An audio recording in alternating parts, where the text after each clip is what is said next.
আর আমি খুব তাড়াতাড়ি আসব। তবে ওই আজকে যে অবস্থা করছে, দেশটা কোথায় নিয়ে গেছে, সারা বিশ্বের কাছে আমরা একটা সম্মান ছিল, সমস্ত নষ্ট করে দিয়েছে। উন্নয়নের রোল মডেল ছিলাম আমরা, উন্নয়নের বিস্ময় ছিলাম, আজকে সেখানে ভিক্ষা করে চলতে হচ্ছে। ধার করতে করতে সবার মাথায় ঋণের বোঝা, অর্থনীতি ধ্বংস, সামাজিক নিরাপত্তা নাই, মানুষের জীবনের নিরাপত্তা নাই, নারী শিশু প্রতিনিয়ত নির্যাতিত। নানি তুমি আসো, তোমার জন্য বাংলাদেশের মানুষ আইকাউলা বাঁশ লইয়া রেডি আছে। তুমি আসবা আর কাজ কাম শুরু হয়ে যাবে। আর এই শেখ হাসিনাকে বাংলাদেশের মধ্যে পাঠানোর জন্য ভারত তাকে সরকার হিসেবে পাঠানোর জন্য উপচে পড়ে লেগেছে। দেখেন বিজেপি নেতা শুভেন্দু অধিকারী কি বলতেছে।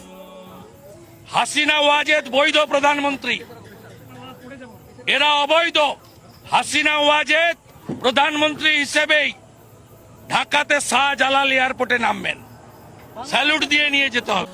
আমরা সেলুট দেয়া নেই না কি দেয়া নেই এটা তোমার চিন্তা করতে হবে না, তোমরা খালি পাঠায় দাও, পরে দেখো বাসার সেলুট দেয় তারা নিমু, সমস্যা নাই।